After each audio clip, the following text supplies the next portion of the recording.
Hello friends, good morning. Welcome to my amazing सा प्यारा सा channel Physics Universe. I hope you are all fine at your home and we are enjoying this online lectures. So guys, today's our topic is choice of material of a wire. So for different uses of wires, we have different choice of wire. First choice, that is, if a wire used to transmission of current, so simple transmission of current for far distances, क्योंकि जब कभी भी हमारे घरों में जो भी current आता है वो बहुत दूर से आता है, सो बहुत वायरिंग की ज़रूरत होती है। तो वहाँ पर सबसे कम रेजिस्टेंस वाला हमें मटेरियल यूज़ करना पड़ेगा, क्योंकि अगर रेजिस्टेंस ज़्यादा होगा उस वायर का तो वहाँ पर हमें जो पावर है उसकी लॉस हो सकती है। सो पावर के लॉस को कम करने के लिए वहाँ पर परफेक्ट मटेरियल वाला वायर हमें यूज़ करना पड़ेगा, और वो जो मटेरियल है वो है सिल्वर।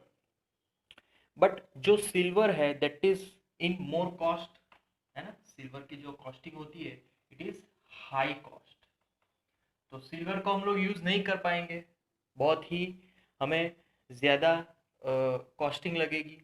सो हमें क्या करना है कि उससे जो कंडक्टिंग वायर होगा उसका यूज़ करेंगे। बट सिल्वर सबसे ज़्यादा अच्छा कंडक्टर कहलाता है, बट उससे थोड़ा कम तो वो है कॉपर और एल्यूमिनियम। तो इन दोनों की कंडक्टिविटी सिल्वर के बाद आती है और इनकी जो कॉस्टिंग है वो भी कम होती है। सो सिंपल, जो भी इलेक्ट्रिक करंट का ट्रांसमिशन होगा उसमें जो वायर यूज़ करेंगे वो कॉपर या फिर एल्यूमिनियम का बना होगा। सो वो उसमें सबसे कम से कम जो पावर है उसका लॉस होगा। Okay, now second choice of material. तो second choice of material the resistance wire.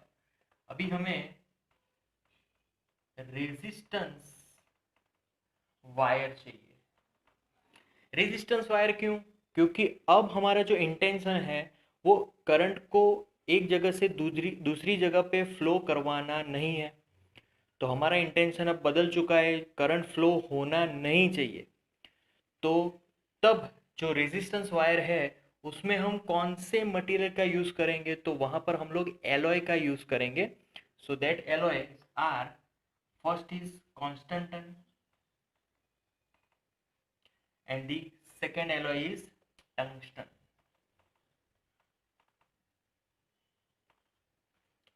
तो क्यों यही मटेरियल, यही एलॉयज हम लोग यूज करने वाले हैं? क्योंकि ये जो एलॉयज है उसमें मैक्सिमम हाई रेजिस्टेंस होता है, और दूसरी बात कि ये ऐसे मटेरियल है कि उनके रेजिस्टेंस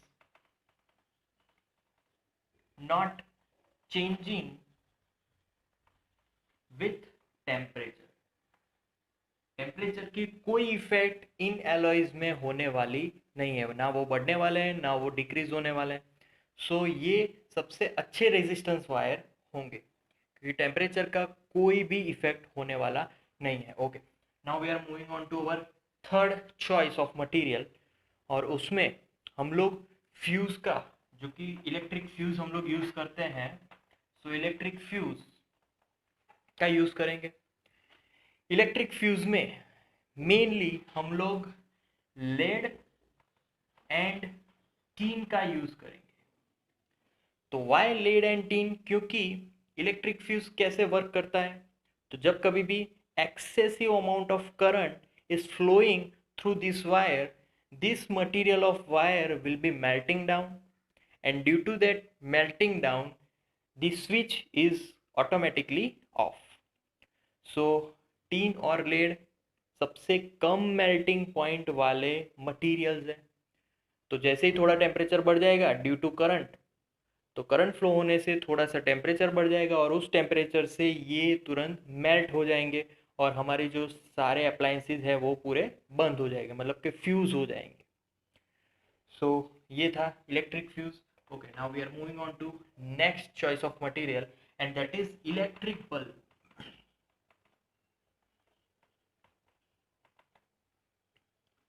तो इलेक्ट्रिक बल्ब में कौन सा मटेरियल हम लोग यूज करने वाले हैं? तो इलेक्ट्रिक बल्ब में एक तो यहाँ पर हम लोग टंगस्टन मटेरियल यूज करेंगे.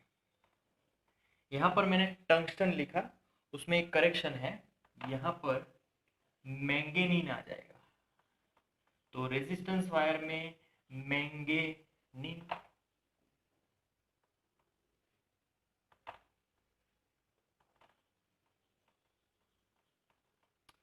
तो रेजिस्टेंस वायर में मैंगेनीन, क्योंकि मैंगेनीन का कोई इफेक्ट नहीं होता with the temperature, but tungsten का इफेक्ट होगा, वो देखते हैं.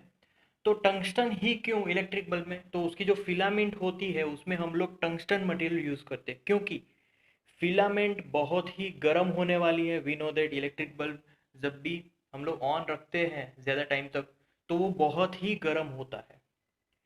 तो इसीलिए अगर मैं टंगस्टन की फिलामेंट नहीं रखूंगा तो tungsten have high melting point, तो वो बहुत ही ज़्यादा टेम्परेचर सह सकता है. बट अगर दूसरा अगर मैं मटेरियल रख दूंगा तो टेम्परेचर के कारण वो मेल्ट डाउन हो जाएगा जल्दी, तो फिर इलेक्ट्रिक बल्ब टूट सकता है. तो इसीलिए हमें फिलामेंट में टंगस्टन का यूज़ करना पड़ेगा जिसका हाई मेल्टिंग पॉइंट है. So tungsten have high melting point. And now we are moving on to fifth and last choice of material, that is electric heater, toaster. तो ये सभी अप्लायंसेस में हमें क्या करना पड़ता है? सब कुछ गर्म करना पड़ता है. जैसे कि टोस्टर में हम लोग टोस्ट करते हैं, मतलब कि गर्म करते हैं. हीटर में भी हम चीज़ को गर्म करते हैं. तो हमारा पर्पज़ ही ये है कि इलेक्ट्रिक एनर्जी से हमें हीट एनर्जी मिल जाए. तो यहाँ पर ऐसा ही मटेरियल हमें यूज़ करना है कि जिससे जब कभी भी इलेक्ट्रिक करंट उसमें से फ्लो हो वो तुरंत हीट होना स्टार्ट कर दे. सो वैसा एक मटेरियल है, वैसा एक एलॉय है, वो है nichrome. So nichrome is an alloy, like whenever electric current passing through this nichrome material it will start heating. so उससे हमें इलेक्ट्रिक हीटर और टोस्टर में हम लोग यूज करते हैं.